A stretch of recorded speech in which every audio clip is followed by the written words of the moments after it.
Hello everybody, hello. This is Chef Wynne with Koze Cuisine bringing you another episode today. I pray and I wish that all of you are well, safe, stay at home if you don't need to be out, because we want you alive at the end of the year to celebrate another year. So, encore, c'est avec nous, Chef Wynne, dans l'autre épisode de Koze Cuisine. Moi, j'espère que nous tout très bien, que tout le monde sain et sauf. Restez là, car nous, si nous pas gagner urgence. Parce que moi, j'aimerais nous toutes là, en pleine forme et en pleine santé, dans fin année pour nous célébrer en l'autre année. So, jeudi, moi, pour te ba nous, une recette asiatique qui c'est dumpling, okay? They call it also dim sum. So we're gonna do dim sum dumplings, okay? Dim sum dumplings. So pour dim sum dumplings là, okay? Ingrédients que n'a besoin yon livre ground pork, okay? Qui c'est viande moulu viande cochon moulu, okay? N'a besoin the wonton wrappers. You need wonton wrappers, okay? For the dim sum. For them dim sum, you need the wonton wrappers, okay? Ensuite, n'a besoin 2 cuillerées à table de l'huile de sésame. Nous besoin l'ail, gingembre. Ça yo optionnel. Ça c'est fish oil, okay? And then seasoning sauce. N'a besoin 2 cuillerées à table de ou bien yon cup de soy sauce, okay? Et puis n'a besoin oignon vert, okay? Alright, so n'a besoin tout ingrédient ça yo dans description vidéo aussi, okay? Donc premier ça que nous pral faire, c'est que nous pral additionner l'huile noire, ok? Ou du moins ça nous qu'a fait au début, c'est que nous assaisonner viande noire, ok, avec l'ail et puis gingembre. But il préférable que nous frit ou bien nous fait cuire l'ail ensemble avec gingembre, ok, dans l'huile de sésame. C'est un genre que l'huile de sésame est capable d'imprégner avec toute saveur l'ail ensemble avec gingembre, ok? So on me pose ça pour me virer vidéo pour nous. Alright, so mon huile de sésame, moi fait réchauffer poêle moyen, mon huile de sésame, ok? L'huile de sésame là, nous prenons cette li, il y a cette huile masquée ici, ok? Which is a very peculiar thing. It's pas castor oil, but il y a cette huile masquée ici, ok? So, n'a fait là moi mettez l'ail qui déjà frit, ok? L'ail qui déjà frit, because c'est ça que le plus souvent que les asiatiques utilisent, pas vraiment utiliser l'ail frais, ok? Pour yo cuit manger. Alright? So une fois que nous commençons à prendre odeur l'ail avec sésame, l'huile de sésame avec gingembre, qu'on y a là nous capable additionner viande noire, ok?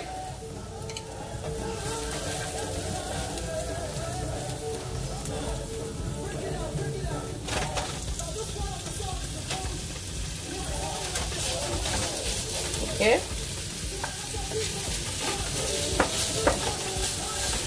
Maintenant, on va le mélanger bien.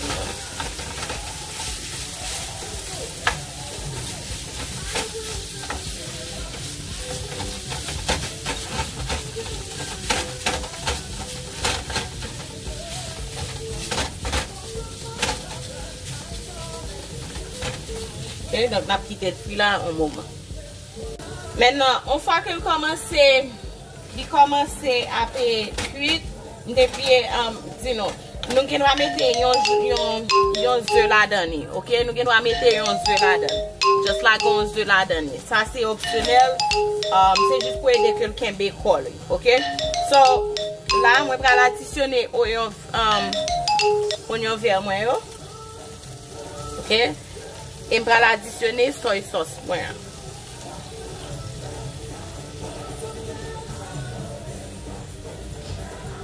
Okay, so add the soy sauce, add all your sauces, okay? L'autre sauce yo optionnel. Yo optionnel si nou pa gen, you know, si nou pa gen yo. But li vraiment li bay filling nou. First nou yon lot totally, okay? So this is the seasoning sauce. And then the fish sauce. Okay? Alright, so nous allons quitter le cuit. Nous allons quitter le filling nous en cuit.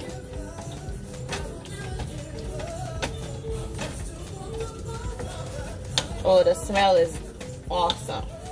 Maintenant, là, ça, si nous voulons additionner pepper flakes, ok? Nous allons additionner red crushed pepper flakes. Alright? Ça va dépendre de nous-mêmes. So I'm just gonna add a little bit to it. And that's it. So I'm gonna let it cook and reduce. And then we'll be right back. Alright, so nous avons que séché, pas vrai? It's dry now. So quand on va transférer dans le bol pour lui refroidir, okay? Just transfer it to a bowl so it could cool down before I put it inside my dumpling or my dim sum, my wonton paste, okay? Entre temps, pendant que ça a refroidi,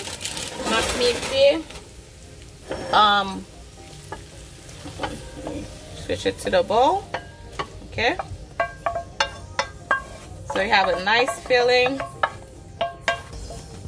The bagin l'eau la dani, okay? It's dry. Parce que ou pas de l'eau dans dumpling noir, okay? You don't want water. You don't want to introduce water into your dumpling thing wrappers. Now, if you have the steaming basket, okay? If you have the steaming basket, it's okay. But if you don't have a steaming basket, okay, what you can do is on chaudière, on bombe, ok, on demi-bombe, ok. N'a mettez un peu d'eau là-dedans et puis mettez un steaming basket. So this is a steaming basket or strainer. You could use it as a steaming basket. Mettez chita sous lui et puis couvrez-le avec parchment paper, ok. So put parchment paper at the bottom of it, okay. So in here, that's where you're gonna line. Ou va mettre dumpling yo ou bien dim sum yo pour yo cuit à la vapeur. Okay? So let your water preheat with the parchment paper pour soften the parchment paper. Okay? So we're gonna let this cool down because it's hot. Nous pas mettre li no wrappers while it's hot, so we're gonna let it cool down and then we'll be right back. Là moi pral faire dumplings moi, okay? So n'a pour deux types dumpling, okay? One that is the coquille, okay? Yon coquille qui roule avec yon coquille qui élargi, okay? Qui pas fermé. So what you do is that ou prend dumpling wrap one, okay? Passez de l'eau dans contour yo, okay? Avec d'autres non. Mettez à peu près une petite cuillère parce que dépendamment de grosse feuille dumpling noir, okay, right there, and then you want to close it. So n'a fait coquille fermée, okay, coquille fermée ou fermer edge, you know, with the water, tremper doit tout dans l'eau pour fermer pointe yo, okay. Une fois que ça a fermé, nous assurer nous que li bien scellé, li bien fermé, okay. Now you turn it. Ok, many, sorry. Ça, comme ça. Et puis, rapprocher those two ends and seal them. Okay? And then, here's your dumpling. Alright? That's one style. Okay? That's one of them. That's one of them. Okay, let nous fin bali, gently put it inside your inside your steam basket, okay? The steam basket. So close. Just assurez-nous que li bien fermé, okay? Here you go. Now the second type, okay? Still ferment. This one is a little bit more tricky. Okay, you put your filling. Okay, put your filling. Now, le wap fermer kounye. Okay, le wap fermer ou fermer yon pointe ou pousser. Ou fermer ou pousser. Okay, ou fermer ou pousser. Ou fermer ou pousser. Ok? Ou fermer. Mouiller doit tout. Ou fermer ou pousser. Alright? And then assurer. So ça ou gen dentelle là. Alright? See it? So, m'a fait deux types. Okay? So we're gonna continue. So li pal dépend de ou qui est là dans le couvre faire, soit coquille fermée ou du moins coquille dentelée. Okay? It's all depend. It's according to your taste. All right? So we'll be right back. Okay, let me do it one more time. One of each. Pour nous voir. So contour yo avec l'eau pour yo casser. Not too much because you want it to be able to close. All right. So take the edge. N'a fait coquille fermée. Ok. Assurez-nous que li bien fermé. Trempez douette non. Assurez-nous que yo bien fermé. Ok. Now take it. Okay. And close and seal. All right. Close and seal. Right there. Okay. And here you go. And then put them inside your steam basket. All right. So the second one, the second style, again, I'm gonna do it again. Around. Okay. Filling.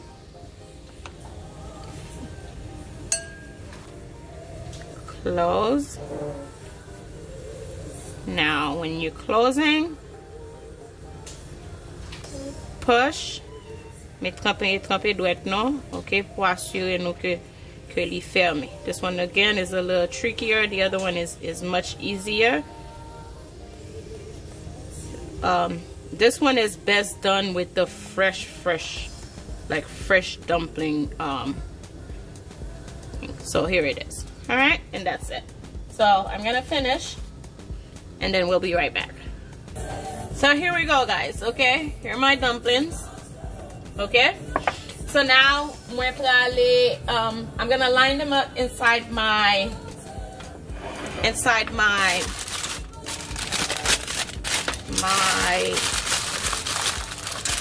steam basket. Okay, put parchment paper at the bottom of it and then place them inside. Okay.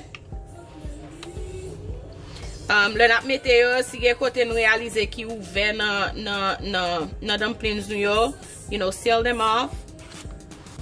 Okay. Seal them off because we don't want anything open. Okay.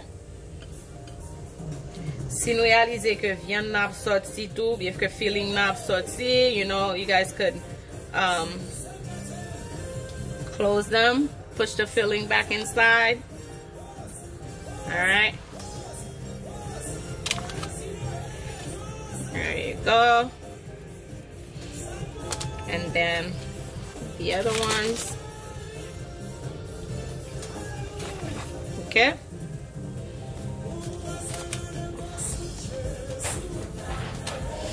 Alright. All in. Here we go. And then we're gonna put them on the steaming open mat, okay?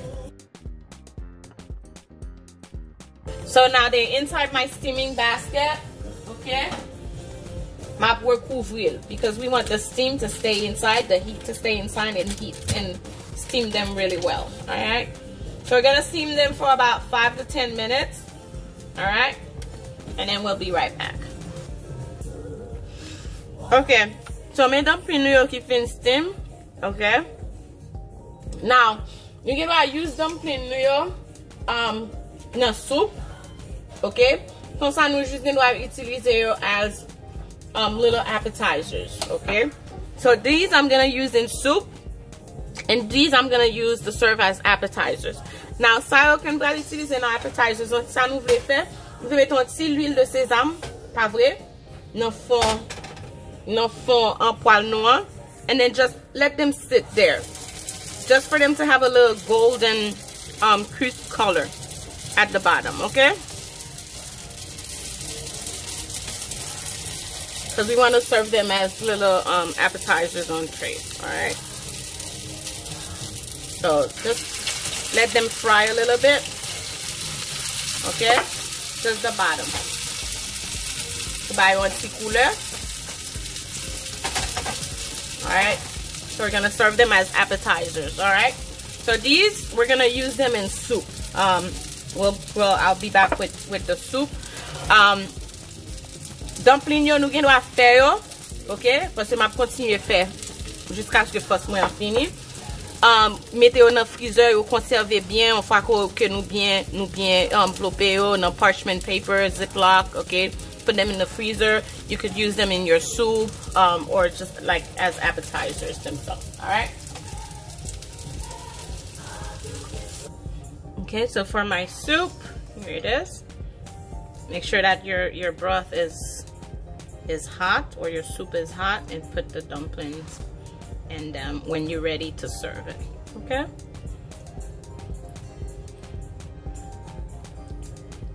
There you go. And then because Asians really don't use parsley, okay, it's mostly green onions, so finish your soup with some green onions. Et voila. Okay, so I have a dumpling, which is the fried dumpling, finished as an appetizer. Okay, and then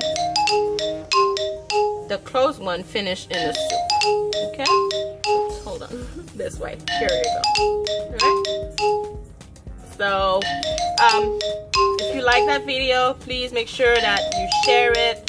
Make sure that you like it and subscribe to my channel, please, to support me. I have so many other videos on my YouTube channel. They're very explicit. They're descriptive. Sorry. They're step by step.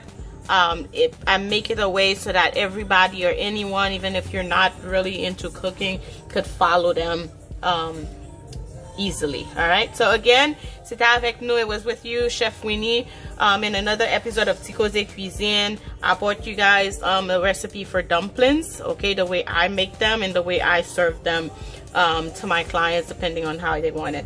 So again, stay safe, stay home. Ciao.